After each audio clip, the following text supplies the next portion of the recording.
आज का जो ये हमारा वीडियो है, ये हमारा वीडियो क्लास 6 के साइंस पर बेस है। Chapter number 2 component of foods पढ़ने जा रहे हैं हम यहाँ पे। कंपोनेंट ऑफ फूड मतलब हुआ कि फूड के अंदर कौन कौन से विटामिन, मिनरल्स, ये सब चीज़ हमको पाए जाते हैं, कौन से तत्व पाए जाते हैं, इनके बारे में हम यहाँ पे जानेंगे। ठीक है, लेसन नंबर 1 हमने पहले ही पढ़ लिया है और लेसन नंबर 1 में हमने क्या पढ़ा था, तो फूड पढ़ा था और फूड के अंदर कौन कौन से भोजन हम करते हैं उनके बारे में हमने जाना था, न्यूट्रिएंट्स के बारे में जाना था। ठीक है, और उसके बारे में कुछ लिस्ट भी बनाए थे। तो चलिए स्टार्ट करते हैं। In chapter 1 we made list of the food items that we eat. We also identify food item eaten in different part of India and mark this on its map. तो chapter 1 में हमने अलग अलग time में खाए जाने वाले food items का लिस्ट बनाया था। हमने अपने देश के अलग अलग हिस्सों में अलग अलग प्रकार के फूड आइटम्स, खाए जाने वाले फूड आइटम्स का भी लिस्ट तैयार किया था और उनको मैप पे मार्क किया था। A meal could consist of chapati, dal and brinjal curry. Another may be rice, sambar and vegetable preparation of lady's finger, that is vindi. Yet another meal could be appam, fish curry and vegetable. अब जो हम हमेशा खाना खाते हैं तो हमारे भोजन में क्या हो सकता है कि फूड आइटम्स अलग अलग हो सकते हैं। जैसे कि हर टाइम हम एक ही टाइप का भोजन नहीं करते हैं, अलग अलग टाइम में अलग अलग भोजन को करते हैं। तो कभी कभी हो सकता है कि हम चपाती, दाल और ब्रिंजल कढ़ी खाएं, कभी हो सकता है कि हम चावल के साथ में सांभर और भिंडी की सब्ज़ी खाएं, या फिर कभी कभी हमारे भोजन में अपम, फिश कढ़ी और वेजिटेबल्स भी होते हैं। ठीक है, तो ये हमारे अलग अलग टाइम के भोजन में अलग अलग चीज़ें हम खाते हैं। एक्टिविटी 1 में है, our meal usually have at least one item made of some kind of grains. Other item could be dal or a dish of meat and vegetable. हमारा जो फूड आइटम होता है, जो भी हम खाना खाते हैं, भोजन करते हैं, ये जो हमारा मील होता है, इस मील में कोई ना कोई एक ऐसा आइटम होता है जो फूड ग्रेन से बना हो। ठीक है, अन्न का बना हुआ एक ना एक आइटम होता है। अन्न, ग्रेन्स मतलब हुआ चावल, जैसे रोटी है ना, इस प्रकार से होता है। अदर आइटम क्या होते हैं, तो अदर उसके साथ में फूड ग्रेन्स के साथ में दाल होता है, मीट हो सकता है या वेजिटेबल्स हो सकता है, कुछ भी हम खा सकते हैं। उसके साथ साथ it may also include item like curd, butter, milk and pickles. Food में जो हम लेते हैं उस मील में हमारे ग्रेन्स के साथ साथ क्या हो सकता है, कर्ड भी हम हो सकता है हमारे भोजन में, बटर भी हो सकता है, मिल्क भी हो सकता है, या फिर पिकल भी हमारे भोजन में हो सकता है। Some examples of meals of different region are given in table 2.1। Table 2.1 जो है उसमें क्या है, कुछ उदाहरण दिए गए हैं अलग अलग भारत के हिस्सों में, अलग अलग राज्यों में खाए जाने वाले भोजन का एक टेबल 2.1 में उसके बारे में दिया गया है। Select food item you depict on the map in chapter 1. Add some more meals to this list and enter this in table 2.1. अब जो फूड आइटम आपने बनाया था, जो लिस्ट आपने लेसन नंबर 1 में बनाया था, उसमें से कुछ को छांटिए और छांट करके क्या करना है, 2.1 में उसमें से 2.1 जो इस चैप्टर का टेबल है उसके अंदर हम उसको जोड़ेंगे। ठीक है, Sometime we may not really have all these variety in our meal. कभी कभार ऐसा होता है कि ये जितने भी वैराइटीज़ हम खाते हैं ये हमेशा हमारे भोजन में हमको नहीं मिलते हैं। If we are travelling we may eat whatever is available on the way. अगर हम किसी यात्रा पर हैं तो यात्रा के दौरान ये सारी फूड आइटम्स हमको नहीं मिलेंगी, तो क्या करेंगे, हमको क्या, जो भी हम यात्रा के दौरान हमको फूड आइटम मिलता है रास्ते में, हम उन्हीं को खाकर अपना काम चला लेते हैं। ठीक है, it may not be possible for some of us to eat such a variety of item most of the time. अब हम में से कुछ ऐसे भी हैं जिनको क्या है कि हम हर समय इतनी सारी वैरायटीज़ भोजन का खाने को नहीं मिलता है। There must be some reason though why meal usually consist of such a distribution. और इसका कोई कारण होना चाहिए, मुख्य कारण होना चाहिए कि क्यों इतनी प्रकार की विविधता भोजन में है। ठीक है, do you think that our body needs different kind of food for some special purpose. क्या आप ये सोचते हैं कि हमारे शरीर को विशेष प्रयोजन, मतलब किसी खास एक्टिविटी करने के लिए अलग अलग प्रकार के भोजन की आवश्यकता होती है? ठीक है, ये क्वेश्चन है, माइंड में शॉर्ट में रखिएगा, इसको हम आगे क्लियर करेंगे इसी चैप्टर में। अभी शुरू करते हैं यहाँ पे 2.1। 2.1 में क्या चीज़ है, what do different food item contain. अब सबसे पहले जानेंगे कि हमारा जो फूड आइटम है जो हम खाते हैं उनमें क्या क्या हमको तत्व मिलते हैं, उसमें क्या क्या प्रकार, विभिन्न प्रकार के खाद्य पदार्थों में क्या क्या होता है, ये हम यहाँ पे जानने जा रहे हैं। ठीक है, we also know that each dish is usually made up of one or more ingredients. अब हमको ये ऑलरेडी चैप्टर 1 में हमने पता कर लिया है कि जो भी डिश बनता है उसमें कम से कम एक या एक से अधिक इंग्रेडिएंट्स होते हैं। उदाहरण के लिए हम लेसन नंबर 1 में राइस बनाने का और उसके इंग्रेडिएंट्स के बारे में जाने तो याद कीजिए, आपने पढ़ा होगा। तो उसमें है कि राइस जी एक सिंपल डिश है और उसको बनाने के लिए भी 2 इंग्रेडिएंट्स की आवश्यकता पड़ती है, एक तो वाटर और एक राइस, रॉ राइस, ठीक है। और इन दोनों को पकाते हैं तो हमारा राइस तैयार होता है। तो इसमें 2 इंग्रेडिएंट्स लगे, है ना। इसी प्रकार से जो भी हमारी सब्जी बने, मीट बने, जो भी चीज़ बनता है तो उसमें क्या है, कुछ एक या एक से अधिक इंग्रेडिएंट्स को मिला करके उनको पकाया जाता है।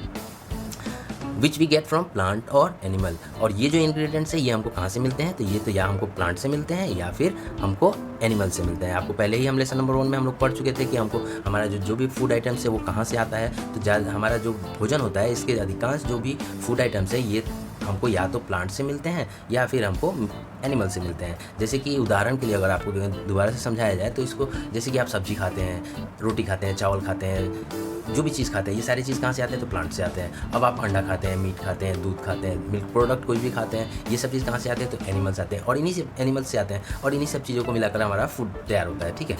और ये हमारे सोर्स है, सोर्स ऑफ हमारा फूड क्या चीज़ है, प्लांट और animals. These ingredients contain some component that are needed by our body।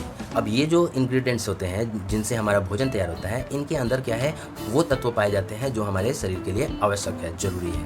These components are called nutrients। और यही कंपोनेंट जो अलग अलग इंग्रेडिएंट्स में पाए जाते हैं इन्हीं को कहते हैं न्यूट्रिएंट्स। अब ये न्यूट्रिएंट्स कौन कौन से न्यूट्रिएंट्स होते हैं, तो the major nutrients in our food are named carbohydrate, protein, fat, vitamins and minerals. अब जो मेजर मुख्य न्यूट्रिएंट्स जो हमारे भोजन में पाए जाते हैं उनके क्या नाम है, तो कार्बोहाइड्रेट, प्रोटीन, फैट, विटामिन्स और मिनरल्स, ये चीज़ हमारे भोजन में हमको मिलते हैं। In addition food contain dietary fibre and water which are also needed by our body. और इसके साथ साथ क्या होता है, carbohydrate, protein, fat, vitamins and minerals के साथ साथ भोजन में हमारे और भी तत्व पाए जाते हैं जैसे डाइटरी फाइबर और पानी। ये हमारे शरीर के लिए आवश्यक तत्व होते हैं, ठीक है। Do all food contains all these nutrients. अब सवाल ये है कि जो भी हम भोजन करते हैं, है ना, तो जितने भी इंग्रेडिएंट्स हैं, जितने भी फूड आइटम्स हैं, क्या इन सारे फूड आइटम्स में वो सारे न्यूट्रिएंट्स, पोषक तत्व हमको मिलते हैं। With some simple method we can test whether cooked food or a raw ingredient contain one or more of these nutrients। तो इसके लिए हमको क्या करना पड़ेगा, कुछ सिंपल मेथड है, तरीका है जिससे हम प्रयोग कर सकते हैं और प्रयोग करके पके हुए भोजन या कच्चे भोजन के अंदर कौन कौन सा न्यूट्रिएंट्स पाया जाता है ना, उन सब के बारे में हम जान सकते हैं कि किस में एक ही न्यूट्रिएंट्स है और किस में एक से अधिक न्यूट्रिएंट्स है ना, इनको हम फाइंड आउट कर सकते हैं। The test for presence of carbohydrate, protein and fat are simpler to do as compared to test of other nutrients। अब फूड आइटम्स के अंदर कार्बोहाइड्रेट, प्रोटीन और फैट्स को पता लगाना दूसरे न्यूट्रिएंट्स को पता लगाने से सिंपल है, आसान है। Let us do these tests and record all our observation in table 2.2। तो चलिए अपना टेस्ट करते हैं प्रयोग करके, और जितने भी हमारे रिकॉर्ड्स मिलते हैं ऑब्जर्वेशन के दौरान हमको क्या क्या मिलता है, इसको टेबल 2.2 में हम एंट्री करते हैं। For carrying out these tests, you need solution of iodine, copper sulfate and caustic soda।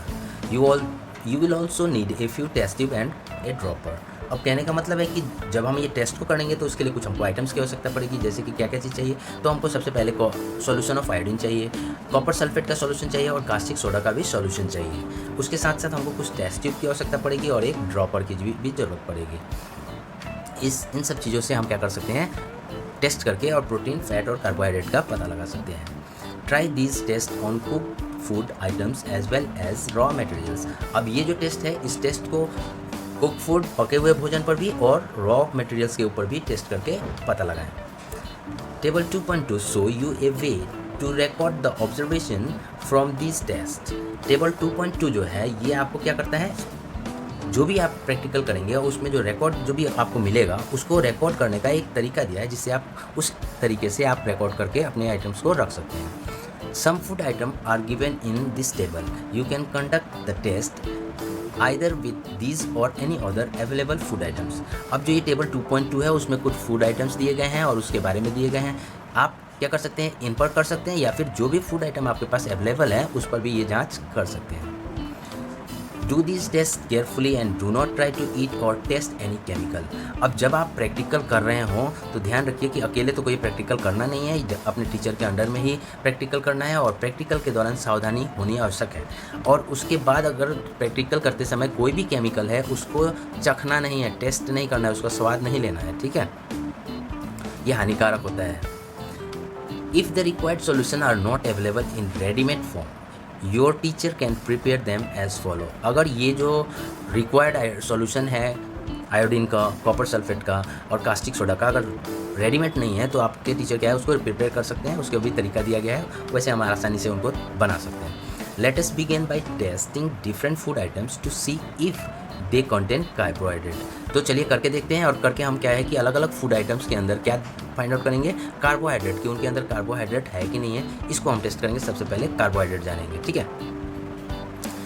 There are many type of carbohydrates. The main carbohydrate found in our food are in the form of starch and sugar.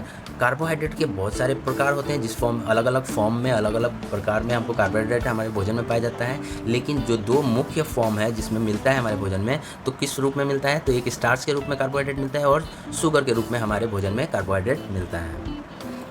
We can easily test if a food item contain starch. और क्या है कि इस वजह से क्या है, हम आसानी से किसी भी फूड आइटम को टेस्ट करके पता लगा सकते हैं कि उसमें स्टार्च है कि नहीं है। अगर स्टार्च है इट मीन्स इसके अंदर कार्बोहाइड्रेट है। तो एक्टिविटी 2, टेस्ट ऑफ स्टार्च। अब एक्टिविटी 2 में क्या चीज़ है, टेस्ट ऑफ स्टार्च। मतलब स्टार्च क्या चीज़ है, कार्बोहाइड्रेट का एक रूप है, फॉर्म है जो हमारे भोजन में मिलता है। तो हम सबसे पहले कार्बोहाइड्रेट के बारे में फाइंड आउट करेंगे, प्रयोग करके देखेंगे कैसे मिलता है। चलिए शुरू करते हैं। Take a small quantity of a food item or a raw ingredient. जो भी आप टेस्ट करने जा रहे हैं, टेस्ट में क्या है, जो भी आपके पास अवेलेबल फूड आइटम है वो रॉ हो या पका हुआ हो, जो भी इंग्रेडिएंट्स आपके पास में है उसको एक छोटी सी मात्रा लें, ठीक है, थोड़ा सा उसका हिस्सा लें। Put 2 to 3 drop of diluted iodine solution on it. और अब क्या करना है, ये जो छोटा सा मात्रा आपने फूड आइटम का लिया है इसके ऊपर 2 या 3 ड्रॉप जो डाइल्यूटेड आयोडीन सॉल्यूशन है उसको इस पर डालें, ठीक है। Observe if there is a change in the colour of food item. अब ये ध्यान देना है कि जो फूड आइटम्स आपने जिस पर ये 2-3 बूंद आयोडीन सॉल्यूशन डाला है उसका कलर चेंज हुआ या नहीं। Did it turn blue black. क्या आपके ये जो सॉल्यूशन आयोडीन का डालने के बाद उसका रंग क्या ब्लू ब्लैक कलर का हो गया है। A blue black colour indicates that it contain starch. अगर आपने जिस पर आयोडीन सॉल्यूशन डाला है और वो फूड आइटम ब्लू और ब्लैक कलर में चेंज हो गया है, ब्लू ब्लैक कलर में चेंज हो गया है, इट मीन्स क्या है, इस फूड आइटम में स्टार्च है। इसमें क्या चीज़ मिलता है, कार्बोहाइड्रेट स्टार्च के रूप में मिलता है। Repeat this test with other food item to find out which of this contain starch. Enter all your observation in table 2.2। अब आपके पास एक फूड आइटम के बारे में आपने जान लिया, तो इस प्रकार से और जो भी फूड आइटम, आलू, दूध, जो भी फूड आइटम्स हैं वो अगर आपके पास में अवेलेबल है तो सबके ऊपर में क्या करना है, 2-2, 3-3 बूंद क्या करना है, सब पर आयोडीन सॉल्यूशन डालिए। और उसका अगर सबका कलर ब्लू ब्लैक कलर का हो जाता है इट मीन्स क्या है कि उसके अंदर स्टार्च के रूप में कार्बोहाइड्रेट है, ठीक है। अगर नहीं होता है इट मीन्स उसके अंदर कार्बोहाइड्रेट नहीं है। अब नेक्स्ट टेस्ट है, नेक्स्ट प्रयोग है टेस्ट ऑफ प्रोटीन। अब इसमें हम लोग जा रहे हैं प्रोटीन को फाइंड आउट करने के लिए। कार्बोहाइड्रेट को तो हमने फाइंड आउट कर लिया, किस तरीके से कार्बोहाइड्रेट का प्रेजेंस पता चलेगा भोजन में। अब protein, take a small quantity of food item for testing. If the food you want to test is solid you first need to make a paste of it or powder it. अब अगर जो भी food item जिसको आप test करने जा रहे हैं वो अगर सॉलिड फॉर्म में है तो उसको आपको क्या करना होगा, सबसे पहले उसको ग्राइंड करके उसको या तो उसका पेस्ट बनाएं या फिर उसको पीस करके पाउडर के रूप में बनाएं, ठीक है। Grind or mash a small quantity of the food item. Put some of this in a clean test tube. Add 10 drops of water to it and shake the test tube. अब करना क्या है, जब आपने उसका पेस्ट या powder बना लिया है तो उसको एक साफ़ सुथरे टेस्ट ट्यूब के अंदर उसको डालिए। अब डालने के बाद करना है क्या, 10 ड्रॉप आपको पानी उसमें मिला देना है, ठीक है। थोड़ी सी मात्रा आपने टेस्ट ट्यूब में डाल दी है, टेस्ट ट्यूब में डालने के बाद 10 बूंद उसमें क्या किया, पानी डाल दिया। अब पानी डालने के बाद उसको हम क्या करेंगे, उसको अच्छी तरीके से हिला करके और टेस्ट ट्यूब को कुछ देर के लिए छोड़ देंगे। Now using a dropper add 2 drop of solution of copper sulphate and 10 drop of solution of caustic soda to the test tube. अब क्या करना है कि अब हमने 2 बूंद क्या चीज़ का लेना है, 2 बूंद कॉपर सल्फेट जो सॉल्यूशन बनाया था उसमें से ड्रॉपर की मदद से 2 बूंद टेस्ट ट्यूब के अंदर में कॉपर सल्फेट डालिए और उसके बाद उसका 10 बूंद कास्टिक सोडा का जो सॉल्यूशन है उसमें से 10 बूंद इस टेस्ट ट्यूब के अंदर डालिए। Shake well and let the test tube stand for a few minutes. अब अच्छी तरीके से क्या करना है कि इसको टेस्ट ट्यूब को हमने हिला देना है। हिलाने के बाद में उसको कुछ देर के लिए, कुछ मिनट्स के लिए छोड़ देना है। What do you see? तब आप कुछ देर के बाद जब ऑब्जर्व करेंगे तो आपने क्या देखा? Did the content of the test tube turn violet? क्या जो आपने टेस्ट ट्यूब में जो भी फूड आइटम डाला था उसका रंग बैगनी रंग हो गया है, वॉयलेट कलर का वो हो गया है। A violet colour indicate presence of protein in the food items. अगर वो वॉयलेट कलर में चेंज हो गया है, उसका रंग, फूड आइटम का रंग कास्टिक सोडा और कॉपर सल्फेट डालने के बाद में उसका रंग वॉयलेट कलर का हो गया है, तो इट मीन्स क्या है कि उसके अंदर प्रोटीन है। अब ये जो फूड आइटम में वॉयलेट कलर जो है ये क्या चीज़ को दर्शाता है? ये उस फूड आइटम में प्रोटीन होने की पुष्टि करता है कि उसके अंदर प्रोटीन है। Now you can repeat this test on other food item. और जिस प्रकार से आपने कार्बोहाइड्रेट के लिए दूसरे फूड आइटम्स में हमने टेस्ट किया था, उसी प्रकार से दूसरे और जो भी फूड आइटम आपके पास है जिनमें आप प्रोटीन का टेस्ट करना चाहते हैं, तो सबसे पहले उनको पेस्ट कर लीजिए या पाउडर कर लीजिए और उनको परख नली में, मतलब टेस्ट ट्यूब के अंदर उसको डाल दीजिए। डालने के बाद में 10 बूंद पानी मिला करके उसका घोल बना लीजिए। उसमें 2 बूंद कॉपर सल्फेट डालिए और 10 बूंद कास्टिक सोडा डालिए। और जिस भी खाद्य पदार्थ, जो भी फूड आइटम है, अगर उसका रंग वॉयलेट हो जाता है, इट मीन्स उसके अंदर प्रोटीन है। क्लियर है? अब ये है रिकॉर्ड बना के और किस तरीके से आप अपने रिकॉर्ड को इसमें रखेंगे। ठीक है, स्टार्च, प्रोटीन, फैट दिख रहा है, इसके हिसाब से फूड आइटम दिख रहा है और आपको इसमें से भरना है यस नो में। अगर है तो यस, नहीं है तो no. Now test of fats. अभी तक हमने कर लिया टेस्ट कार्बोहाइड्रेट और प्रोटीन का। अब हम करने जा रहे हैं फैट के बारे में जानने के लिए कि हमारा जो भोजन है, खाद्य पदार्थ है, उसमें फैट है या नहीं है, उसके बारे में हम यहाँ पे फाइंड आउट करेंगे। ठीक है, take a small quantity of a food item, wrap it in a piece of paper and crush it. अब करना क्या है? अब इसमें हमने फूड आइटम जो भी हमने टेस्ट करना है उसमें फ़ैट की मात्रा को फाइंड आउट करना है। उसकी थोड़ी सी क्वांटिटी लेंगे और उसको एक कागज़ के अंदर, पीस ऑफ पेपर में उसको लपेट लेंगे और लपेटने के बाद उसको क्या करेंगे? क्रश करेंगे। ठीक है, क्रश करना मतलब उसके ऊपर हल्का हल्का चोट डालेंगे और चोट डाल के उसको क्रश करेंगे। अपने भाषा में कूचना कहते हैं। ठीक है, take care that the paper does not tear. अब ये बात का ध्यान रखना है, जब उसको क्रश करते समय ये ध्यान रखना है कि आप जिस पेपर में उसको लपेटे हैं वो पेपर फट ना जाए, सावधानी पूर्वक करना है। नाउ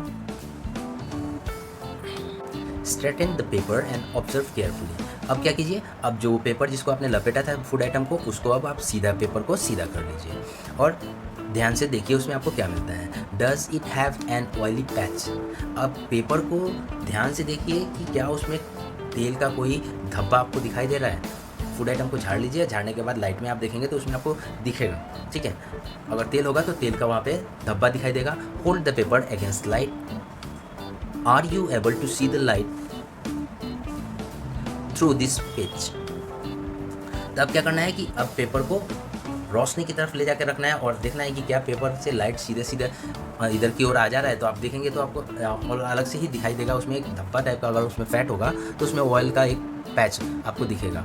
जनरली आपने अधिकांश देखा होगा खेलते कूदते समय कागज़ में, जब भी आप समोसा वगैरह कुछ खाते हो तो देखते होंगे कि तेल चिपक जाता है, तो उस एरिया का कैसा रंग हो जाता है पेपर का, है ना। तो सेम चीज़ यहाँ पे भी इस प्रोसेस में भी हो जाएगा। An oily patch on paper shows that the food item contain fat. अगर इस प्रकार का अगर धब्बा आपको तेल का आपको इस पर दिखता है, इसका मतलब ये है कि जो आपने खाद्य पदार्थ पर फैट का टेस्ट किया है उसमें आपको क्या मिलता है? फैट, उसके अंदर फैट है।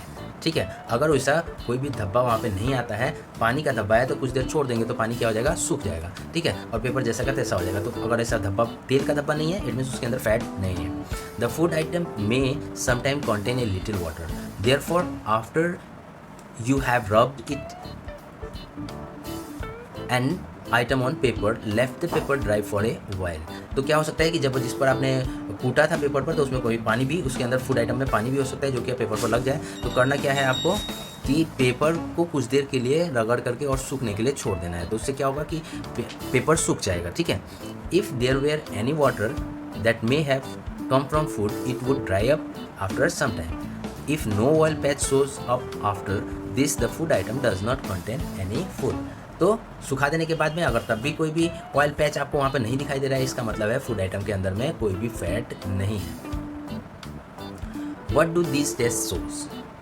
Are fat, protein and starch present in all the food item that you tested?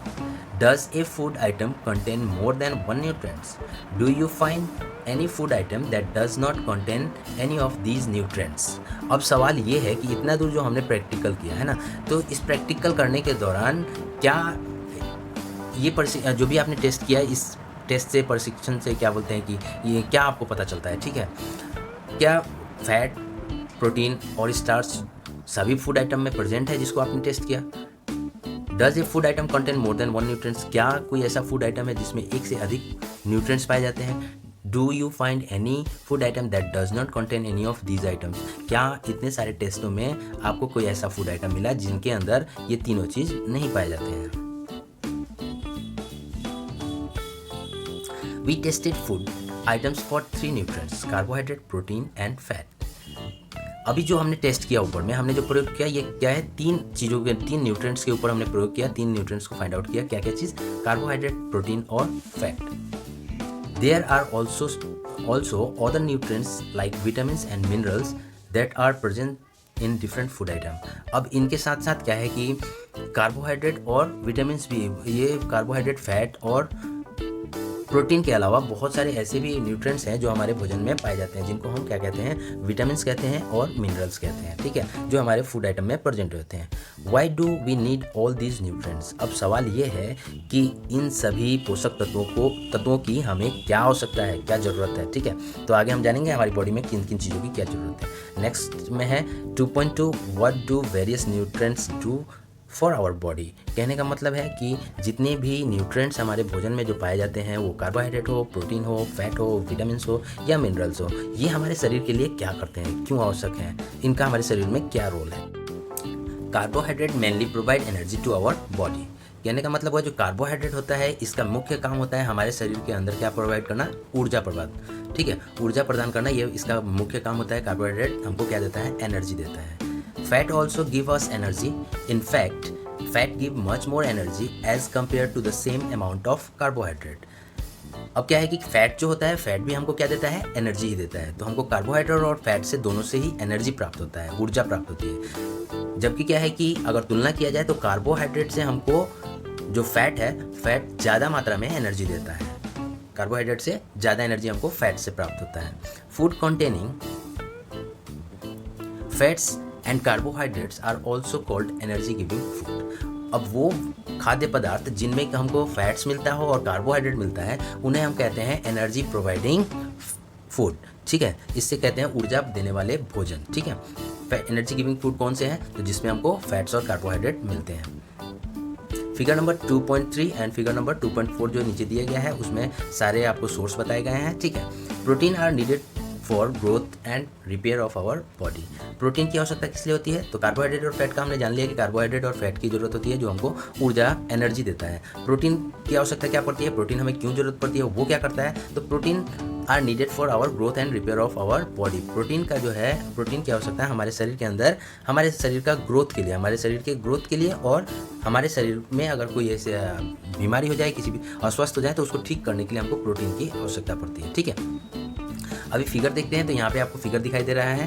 तो इस फिगर को अगर देखिए ध्यानपूर्वक, तो फिगर में आपको सोर्स, कार्बोहाइड्रेट के सोर्स यहाँ पे आपको दिख रहे हैं कि कौन कौन से चीज़ से आपको कार्बोहाइड्रेट मिलता है। तो sweet potato, sugar cane, papaya, melon, mango, maize, rice, brinjal, wheat, इनसे आपको क्या मिल जाते हैं? कार्बोहाइड्रेट मिल जाते हैं। अब उसके बाद में यहाँ देखिए तो milk, sunflower oil, mustard, soyabean, groundnut, इनसे हमको क्या मिल जाता है? फैट मिल जाता है। मीट, घी, क्रीम, बटर, फिश, इनसे भी हमको फैट मिलते हैं, ठीक है। उसके बाद यहाँ देखिए तो आपको क्या मिलेगा कि इन सब चीज़ों से, ये पीस, सोयाबीन, इन सब चीज़ों से हमको क्या मिलते हैं? प्रोटीन्स, ठीक है। ये सोर्स है प्रोटीन का, A and B, animal and plants का सोर्स। ये प्लांट के सोर्स से जहाँ से हमको प्रोटीन मिलता है, तो ग्राम, मूंग दाल, बीन्स, पीस, सोयाबीन, ये है प्लांट सोर्स जिससे हमको प्रोटीन मिलता है। और ये है एनिमल सोर्स जिससे हमको प्रोटीन मिलता है, मीट, फिश, ठीक है, एग, मिल्क, ये सब चीज़ से हमको प्रोटीन मिलता है, ठीक है। Food containing protein are often called body building food. अब वो फूड जिनके अंदर प्रोटीन पाए जाते हैं ना, जिनमें प्रोटीन पाए जाते हैं, उन्हें हम क्या कहते हैं? Body building food. ये हमारे शरीर को क्या करते हैं? स्वस्थ रखते हैं। इसको कहते हैं शरीर वर्धक भोजन, बॉडी बिल्डिंग फूड, जिनमें प्रोटीन पाया जाता है, ठीक है। अब देख लिया कि कार्बोहाइड्रेट पाया जाता है उनको कहा जाता है एनर्जी गिविंग फूड, और प्रोटीन पाया जाता है उसको कहा जाता है body building food. Vitamins help in protecting our body against disease.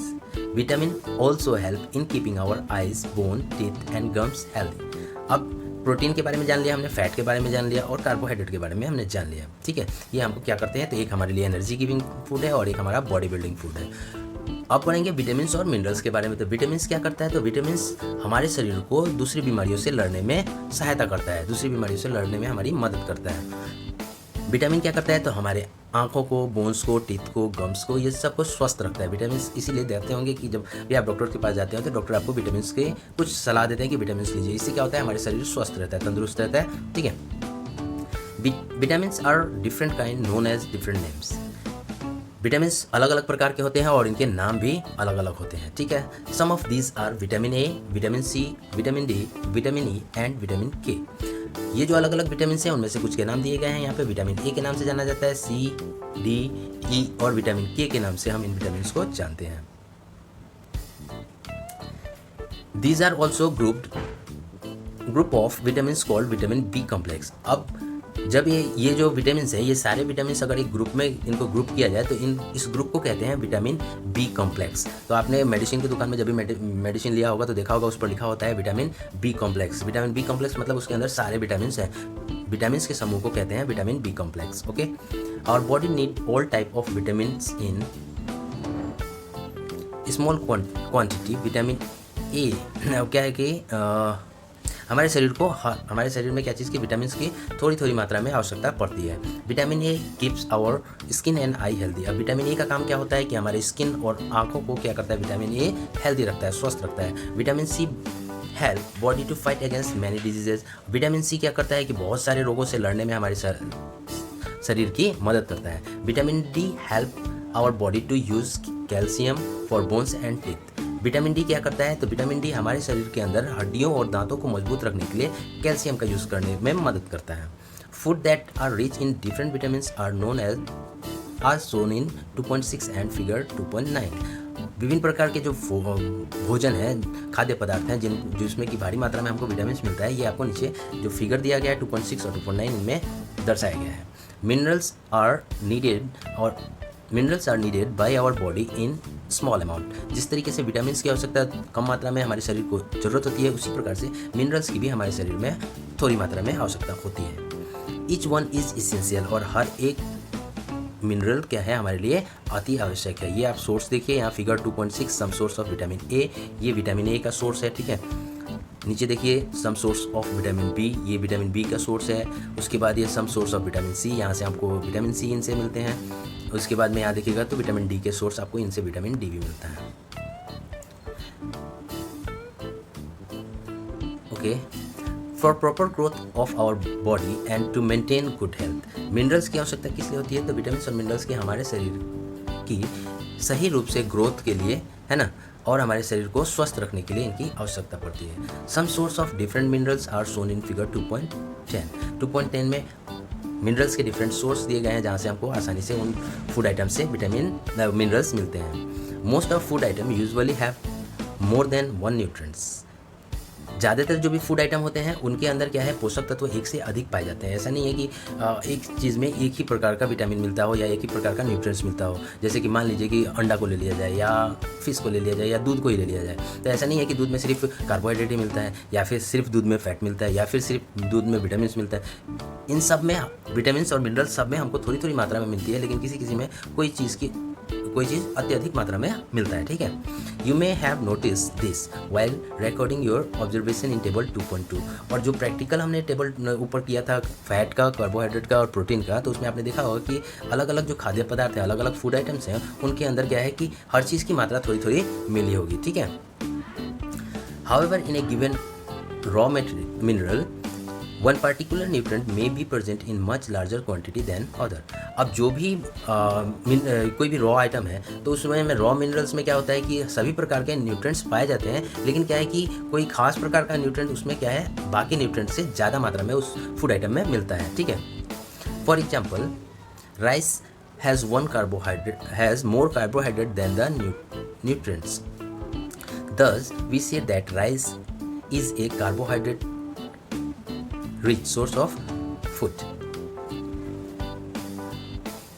कहने का मतलब है कि अगर हम देखें तो चावल को ही ले लिया जाए तो चावल में क्या होता है, कार्बोहाइड्रेट ज़्यादा मात्रा में, बाकी सब न्यूट्रिएंट्स जो हैं फैट, विटामिन, मिनरल्स, इनसे ज़्यादा मात्रा में हमको चावल में कार्बोहाइड्रेट मिलता है। इस प्रकार से हम कह सकते हैं कि जो ये राइस है, राइस को हम क्या कह सकते हैं, carbohydrate rich source.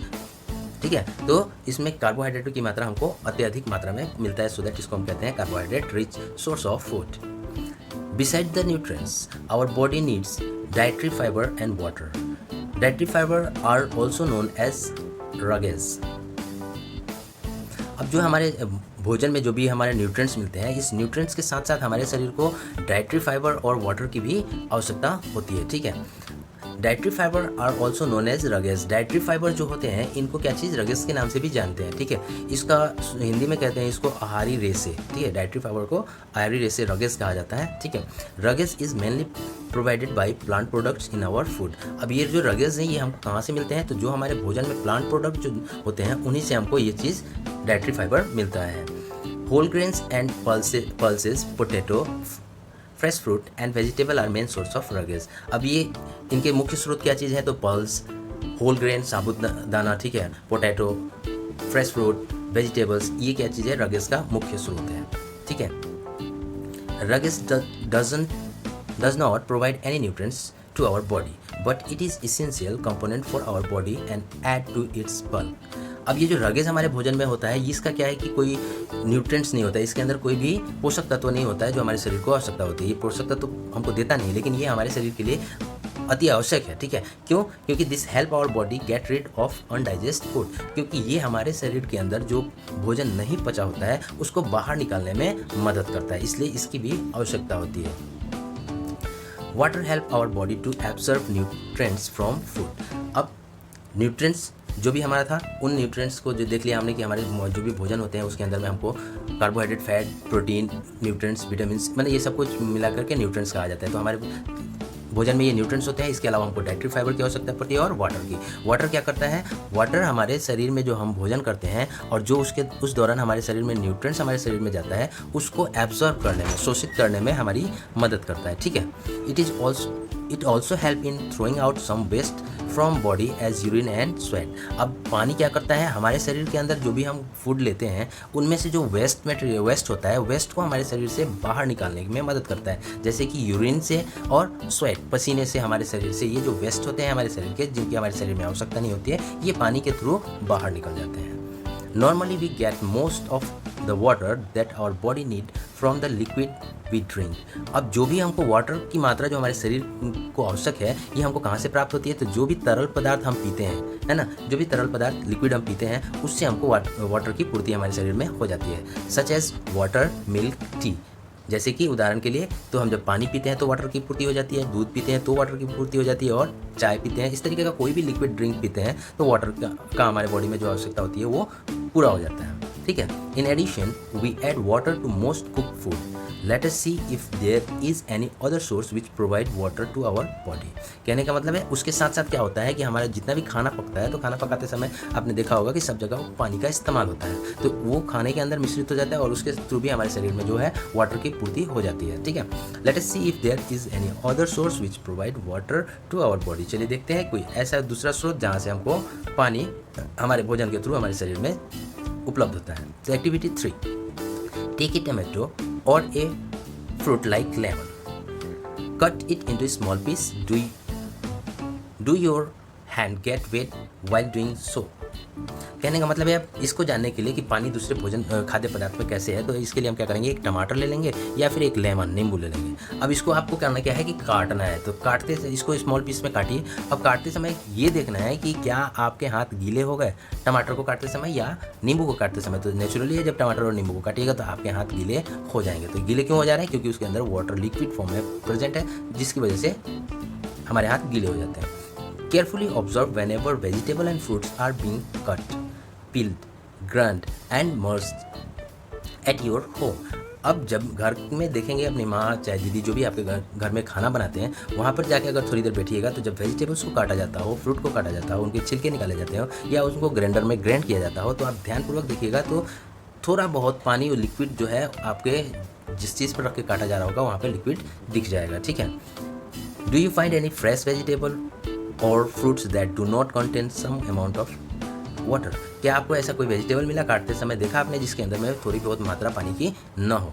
We see that many food materials themselves contain water. हमने ये देखा अभी, इन सब चीज़ों को करने से हमको ये पता चलता है कि ज़्यादातर जो भी फूड आइटम है, फूड मटेरियल्स हैं, उनके अंदर पानी होता है। To some extent our body needs are met by this water. और देखा जाए तो क्या है कि हमारे शरीर के जो पानी की आवश्यकता होती है ये इन फूड आइटम से हमारे शरीर को उपलब्ध हो जाता है। Apart from this we also add water while cooking many food items. अब इसके साथ साथ ये तो भोजन के अंदर फूड मटेरियल्स है, उनके अंदर में तो पानी मिल ही जाता है। इसके साथ साथ हम खाना जब बनाते हैं तो भी हम उसके अंदर फूड आइटम में पानी की सहायता से भोजन को पकाते हैं, तो उसमें भी वो क्या हो जाता है, पानी उस फूड में ऐड हो जाता है, ठीक है। नाउ हमारा नेक्स्ट टॉपिक है 2.3 बैलेंस डाइट। बैलेंस डाइट के बारे में हम पढ़ेंगे, ठीक है। संतुलित आहार, ये बहुत आवश्यक चैप्टर का ये पार्ट है। अभी हमने सब कुछ देख लिया, न्यूट्रिएंट्स देख लिया, विटामिन्स देख लिया, है ना, मिनरल्स देख लिया, कार्बोहाइड्रेट, फैट वगैरह देख लिया। Now we are going to study balance diet, okay. The food we normally eat in a day is our diet. अब जो है दिन भर में हम जो भी भोजन करते हैं वो क्या कहलाता है, वो हमारा डाइट कहलाता है। कोई डाइट पूछे तो क्या चीज़ है, तो the food we normally eat in a day is our diet. दिन भर में जो कुछ भी हम खाते हैं उसे हम डाइट कहते हैं। For growth and maintenance of good health, our diet should have all the nutrients that our body needs in right quantity.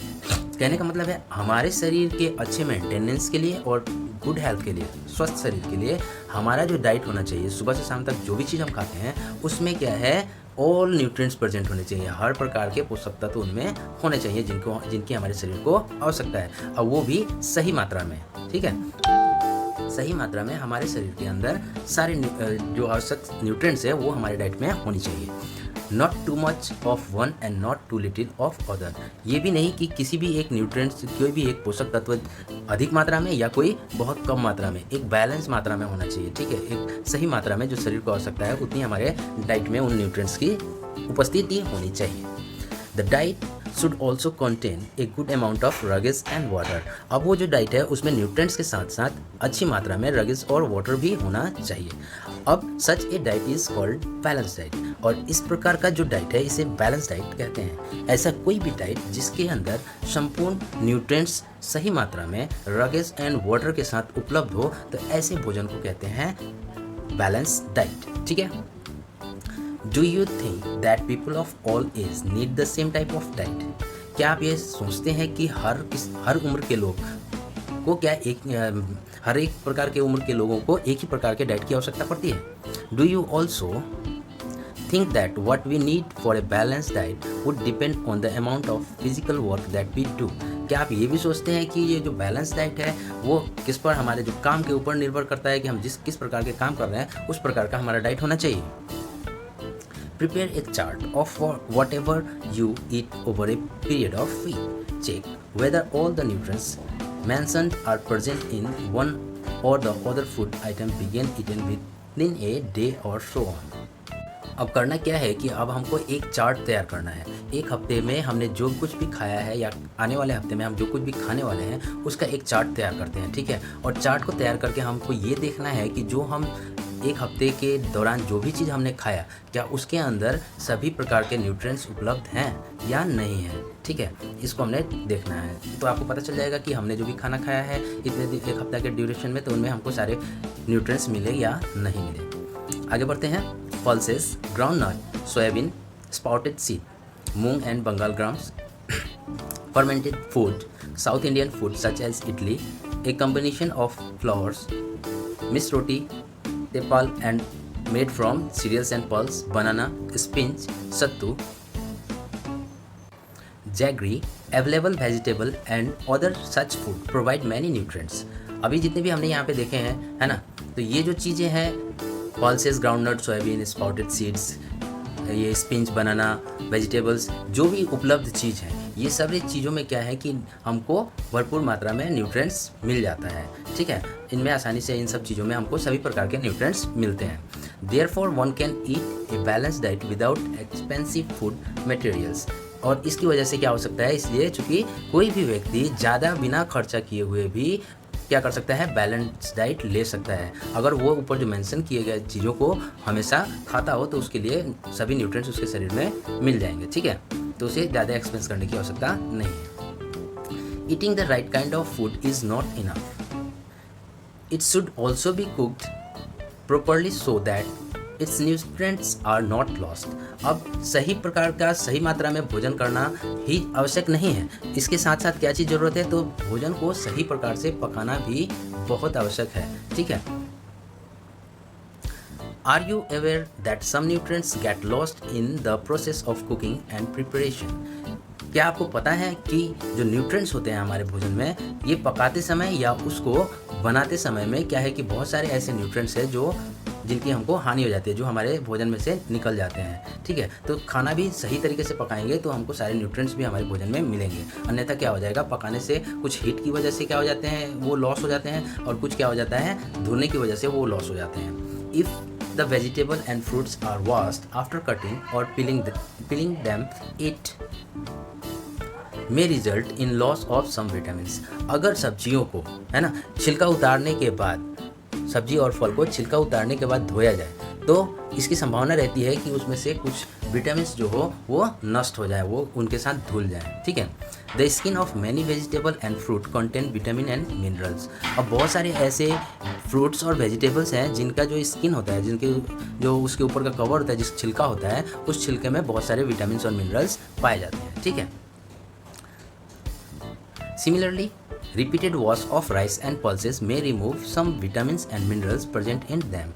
उसी प्रकार से अगर बार बार चावल और दाल को बार बार धोया जाए तो भी क्या हो सकता है, उसमें से जो विटामिन्स और मिनरल्स हैं वो क्या जाए, उनके साथ धुल जाए, ठीक है।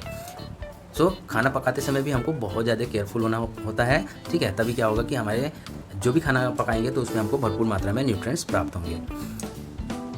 We all know that cooking improves the taste of food and make it easier to digest। और हम सबको ये पता है कि पकाने से क्या हो जाता है, खाने में स्वाद बढ़ जाता है और साथ ही साथ क्या हो जाता है, वो पक जाता है तो हमको डाइजेशन में भी आसान होता है, हमारे पेट में वो आसानी से डाइजेस्ट भी हो जाता है। At the same time cooking also result in the loss of certain nutrients. और इसी के साथ साथ पकाने की वजह से, खाना पकाने की वजह से कुछ ऐसे न्यूट्रिएंट्स होते हैं जो क्या हो जाते हैं, खाने से गायब हो जाते हैं। अब गायब हो जाते हैं इसका ये मतलब नहीं है कि खाना को कच्चा ही खाया जाए, कच्चा नहीं खाया जाए, उसको पकाया जाए लेकिन सही तरीके से पकाया जाए, और उसकी पूर्ति करने के लिए कुछ कच्चे फ्रूट्स एंड वेजिटेबल्स को भी लिया जाए। मेनली, चलिए आगे बढ़ते हैं। Mainly useful proteins and considerable amount of mineral are lost if excess water is use during cooking and it's then thrown away.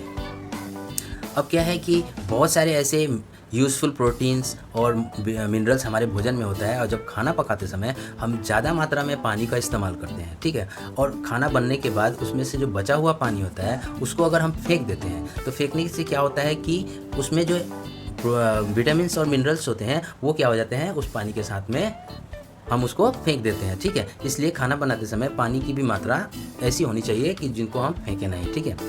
क्योंकि बहुत सारे विटामिन आगे चल के आप पढ़िएगा तो आपको विटामिन क्या मिलेंगे कि वाटर सोलुबल विटामिन मिलेगा और ऑयल सोलुबल विटामिन मिलेगा, जो ऐसे विटामिन जो पानी में घुल जाते हैं, कुछ विटामिन हो जाते हैं जो ऑयल में घुल जाते हैं, और पकाते समय क्या हो जाता है कि कुछ विटामिन पानी के साथ भाप के साथ उड़ जाते हैं और कुछ क्या हो जाते हैं, ऑयल के साथ जल जाते हैं, ठीक है। तो इस प्रकार से विटामिन का लॉस हो जाता है। Vitamin C get easily destroyed by heating during cooking. अब विटामिन सी हमारे खाने में जब हम खाना पकाते हैं तो पकाते समय जो गर्मी होती है, गर्मी की वजह से विटामिन सी क्या हो जाता है, आसानी से हमारे खाने से नष्ट हो जाता है। Would it not be sensible to include some fruit and raw vegetable in our food. क्या यह उचित नहीं होगा कि हम अपने आहार में फल और कच्ची सब्जियों को सम्मिलित करें? तो ये ज़रूरी है। अगर कच्ची सब्जियों का इस्तेमाल करते हैं, जैसे सलाद वगैरह खाते हैं, तो इनसे हमको बहुत सारे ऐसे जो विटामिन हमारे पकाते समय नष्ट हो गए हैं वो उनकी पूर्ति कर देता है। अब आगे देखते हैं। Boojho thought that fat would be the best food to eat all the time. अब ऊपर जैसे हमने देखा कि फैट और कार्बोहाइड्रेट के बारे में, तो क्या है कि हमको क्या चीज़ है कि एनर्जी गिविंग फूड होता है, तो फैट से भी एनर्जी मिलता है और कार्बोहाइड्रेट से भी एनर्जी मिलता है। तो अब बूझो यहाँ सोचता है कि हमको कार्बोहाइड्रेट की जगह क्या है कि ज़्यादा से ज़्यादा फैट वाला चीज़ खा लेंगे तो हमको ज़्यादा एनर्जी मिलेगा। हमेशा क्या खाना चाहिए, हमको फैटी चीज़ ही खानी चाहिए। A katori of fat will give much more energy than katori of carbohydrate rich in food, is not it. अब बूझो ये सोचता है कि एक कटोरी ऐसा कोई खाद्य पदार्थ जिसमें फैट ज़्यादा हो, वो क्या करेगा, एक कटोरी कार्बोहाइड्रेट वाले फूड से ज़्यादा एनर्जी हमको देगा। वो ये बात सोचता है, ठीक है। So he ate nothing but food rich in fat. So अब इसके दिमाग में ये बात आ जाता है कि एक कटोरी कार्बोहाइड्रेट वाला खाने से अच्छा है कि एक कटोरी फैट वाला, क्योंकि आपको पता ही है कि हमने ऊपर देखा कि कार्बोहाइड्रेट से ज़्यादा एनर्जी हमको फैट से मिलता है ना। तो वो ये सोचता है तो इससे अच्छा है कि हम क्या करें कि फैटी चीज़ को ही एक कटोरी ज़्यादा से ज़्यादा खाएं, ठीक है, उससे एनर्जी हमको ज़्यादा मिलेगा। तो वो क्या करता है, fried food like samosa and पूरी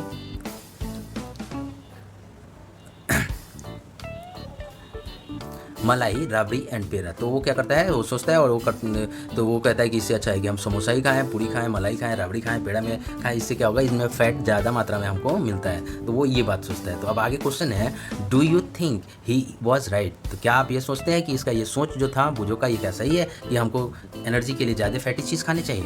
नो, ऑफ कोर्स नॉट। ये निसंदेह ही गलत है। ऐसा नहीं है कि हमको एनर्जी के लिए ज़्यादा फैटी चीज़ ही खानी चाहिए। अब उसके क्या होंगे, it can be very harmful for us to eat too much of fat rich food and we may end up suffering from a condition called obesity। अब क्या है कि ये एकदम हार्मफुल है, ज़्यादा फैटी चीज़ खाना, अत्यधिक मात्रा में फैटी चीज़ को अपने खाने में शामिल करना और उसको खाना, ये हमारे लिए हानिकारक है। और इससे क्या होता है, हमारे शरीर में मोटापा आ जाता है, ओबेसिटी आ जाती है, ठीक है। हमारे शरीर में फैट की मात्रा अधिक होने से क्या हो जाता है, ओबेसिटी का कारण बन जाता है। ओबेसिटी मीन्स मोटापा। अब डिफिशियंसी 2.4 डिफिशियंसी डिजीज़ देख लिया आपने। तो अब आगे देखते हैं कि ये तो होगा कि हमारे विटामिन मिनरल्स के बारे में हमने पढ़ लिया, इनसे हमको शरीर में क्या क्या मिलता है वो देख लिया। अब डिफिशियंसी डिजीज़ का मतलब हो गया कि किसी एक भी चीज़ की, किसी एक भी न्यूट्रिएंट्स की कमी की वजह से कौन सी बीमारियां हो सकती हैं। तो यहाँ से शुरू करते हैं। A person may be getting enough food to eat but sometime the food may not contain a particular nutrients. अगर कोई एक ऐसा व्यक्ति है जो भरपूर उसको भोजन प्राप्त है, वो खाता भी है, ठीक है, और उसके भोजन में कोई एक पर्टिकुलर कोई एक न्यूट्रिएंट्स, मान लीजिए कार्बोहाइड्रेट नहीं है, प्रोटीन नहीं है, फैट नहीं है, विटामिन में कोई विटामिन ए नहीं है, विटामिन बी नहीं है, विटामिन सी नहीं है, इस प्रकार का कोई एक पर्टिकुलर न्यूट्रिएंट्स उसके भोजन में नहीं है, फिर भी उसको खाना भरपूर मिलता है लेकिन एक न्यूट्रिएंट्स की कमी है। If this continuous over a long period of time the person may suffer from its deficiency. अगर इस प्रकार कोई खा रहा है और वह एक लंबे समय तक लगातार इसी प्रकार का भोजन करता है जिसमें कोई एक न्यूट्रिएंट्स की कमी हो, तो उसकी वजह से वो क्या हो सकता है, उसकी कमी की वजह से वो बीमार पड़ सकता है। डिफिशियंसी, उसकी शरीर में उसकी कमी हो सकती है। Deficiency of one or more nutrients can cause disease or destroy in our body, disorder in our body. अब किसी भी न्यूट्रिएंट्स की कमी की वजह से हमारे शरीर में क्या हो सकता है, डिजीज़ हो सकता है या किसी प्रकार का डिसऑर्डर हमारे शरीर के अंदर हो सकता है। Disease that occur due to lack of nutrients over a long period are called deficiency disease। अब वो बीमारी जो किसी भी न्यूट्रिएंट्स की कमी की वजह से, लंबे समय से किसी न्यूट्रिएंट्स की कमी की वजह से हमारे शरीर में वो बीमारी हो जाए, तो इस प्रकार की बीमारी को कहते हैं डिफिशियंसी डिजीज़। अब डिफिशियंसी डिजीज़ अगर कोई क्वेश्चन पूछेगा तो यहाँ से यहाँ तक आप लिख देंगे तो ये इसका आंसर हो जाएगा, ठीक है। If a person does not get enough protein in his her food for a long time, he (C) is likely to have stunted growth, swelling of face, discoloration of hair, skin disease and diarrhea। अगर क्या होता है कि कोई एक ऐसा व्यक्ति है जो लंबे समय से क्या है कि भोजन में उसको पर्याप्त प्रोटीन नहीं मिल रहा हो, तो उसको क्या होगा, बहुत सारे रोग हो सकते हैं, जैसे कि उसकी वृद्धि, उसका बढ़ना रुक सकता है, उसके चेहरे पर सूजन हो सकता है, बालों का रंग उड़ सकता है, उसको डायरिया हो सकता है जिसको पेचिस कहते हैं। तो इस तरीके के रोग उसके अंदर हो जाएंगे अगर उसको प्रोटीन की कमी उसके शरीर में हो जाती है तो। If the diet is deficiency in both carbohydrate and protein for a long period of time the growth में स्टॉप कम्प्लीटली। अगर किसी व्यक्ति का जो भोजन कर रहा है उसके भोजन में लंबे समय से कार्बोहाइड्रेट और प्रोटीन की कमी हो जाती है, तो इससे क्या हो जाएगा, उसका ग्रोथ बिल्कुल ही रुक जाएगा। Such a person became lean and thin and so weak that he (C) may not even to able to move. अगर कमी की वजह से ऐसा कोई व्यक्ति है तो उसके शरीर में क्या होगा कि उसका ग्रोथ रुक जाएगा और वो क्या हो जाएगा, एकदम दुबला पतला लीन थीन हो जाएगा, बहुत ज़्यादा कमज़ोर हो जाएगा, इतना कमज़ोर हो जाएगा कि वो चल फिर भी नहीं सकेगा। ठीक है। Deficiency of different vitamins and minerals may also result in certain disease or disorder। ठीक है। तो न्यूट्रिएंट्स का और विटामिन्स मिनरल की कमी की वजह से बहुत सारे ऐसे रोग हैं जो हमारे शरीर को हो सकते हैं, है ना, जिसके कारण डिफिशियंसी के कारण हमारे शरीर में रोग हो सकते हैं और डिसऑर्डर्स हो सकते हैं। Some of these are mentioned in table 2.3। नीचे जो टेबल 2.3 दिया गया है उनमें कुछ रोग, कुछ विटामिन की डिफिशियंसी और उससे होने वाले रोग के बारे में दी गई है। ठीक है। All deficiency disease can be prevented by taking a balanced diet. अब ये जितने भी डिफिशियंसी डिजीज़ है इनसे हम कैसे बच सकते हैं, तो इससे हमको बचने के लिए बैलेंस डाइट लेना होगा। बैलेंस डाइट से हम इन सब डिजीज़ से बच सकते हैं। In this chapter we ask ourselves the reason why widely varying food from different region had a common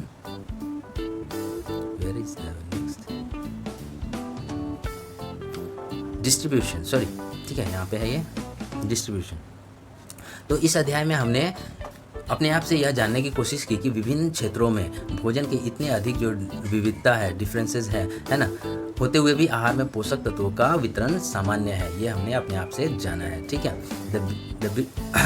this distribution we find ensure that our meal have a balance of the different nutrients needed by our body. अब यह वितरण जो देखा हमने, है ना, हमारे भोजन में आवश्यक पोषक तत्वों की उपस्थिति सुनिश्चित कराता है। ठीक, यहाँ पर जाके हमारा लेसन खत्म हो जाता है। ये हमारा है, इस टेबल को देख लेते हैं। इसमें दिया हुआ है table 2.3 some diseases disorders cause by deficiency of vitamin and mineral. ये इंपॉर्टेंट है, आपको याद रखना है। हमेशा क्वेश्चन इसके सिलसिले में पूछे जाते हैं कि कौन सी विटामिन की वजह से कौन सी बीमारी होती है। तो चलिए देखते हैं। विटामिन ए, सबसे पहले विटामिन ए से लॉस ऑफ विजन, मतलब हमको विटामिन ए की कमी होने से क्या हो जाता है, हमको देखने में दृष्टिहीनता आती है, मतलब आंखों में रोशनी कम हो जाती है, हम कम दिखता है। Poor vision, loss of vision and vision in darkness, sometimes complete loss of vision. अब इसकी वजह से क्या हो जाता है, हमारी दृष्टि में कमजोरी आ जाती है, रात के अंधेरे में हमको बहुत कम दिख पाता है। ठीक है। और कभी कभी तो हमको कंप्लीट ही विटामिन ए की कमी से आदमी अंधा भी हो सकता है। विटामिन B1, इससे होने वाली बीमारी है बेरी, इससे होने वाली बीमारी है। इससे होता क्या है, तो weak muscles and very little energy to work.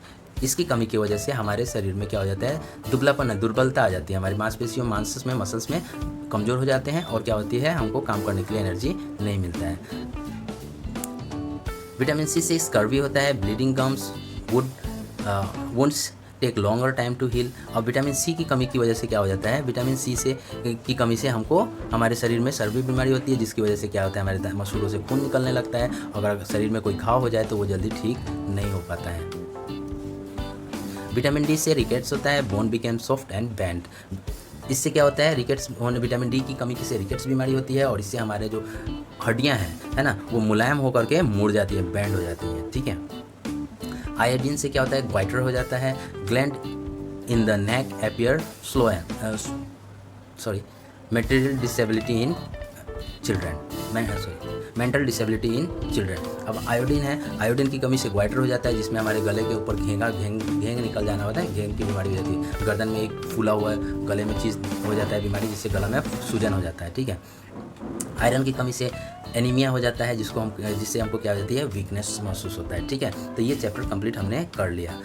Keywords हैं balance diet, beriberi, carbohydrate, energy, fat, minerals, nutrients, protein, roughage, scurvies, starch, vitamins. अब ये सारी चीज़ों को जब आपने जान लिया तो एक चीज़ ध्यान रखिएगा कि जब भी आपकी मम्मी या दीदी, चाहे जो भी बड़े लोग आपको भोजन में कुछ भी देते हैं तो उसको आंख बंद करके जो भी चीज़ मिलता है उसको खा लेना है। उसके खाने से क्या होता है कि आपके शरीर में आवश्यक पोषक तत्वों की पूर्ति हो जाती है, जिससे आपको कोई खास बीमारी भी नहीं होगी और आप हमेशा स्वस्थ रहेंगे। इसलिए खाने से कभी नानुकुर नहीं करना है कि हमको ये अच्छा नहीं लगता है, हमको वो अच्छा नहीं लगता है, जो भी मिले उसे खा लेना है। ठीक है। आंख बंद करके खाओ या कैसे भी खाओ, खा लेना है। अब वीडियो अच्छा लगा हो तो इसको लाइक कीजिएगा, शेयर कीजिएगा अपने दोस्तों को, जिससे कि उनको भी पढ़ने में मदद मिल सके। Okay, bye. किसी नेक्स्ट वीडियो में हम लोग फिर मिलेंगे। Thank you.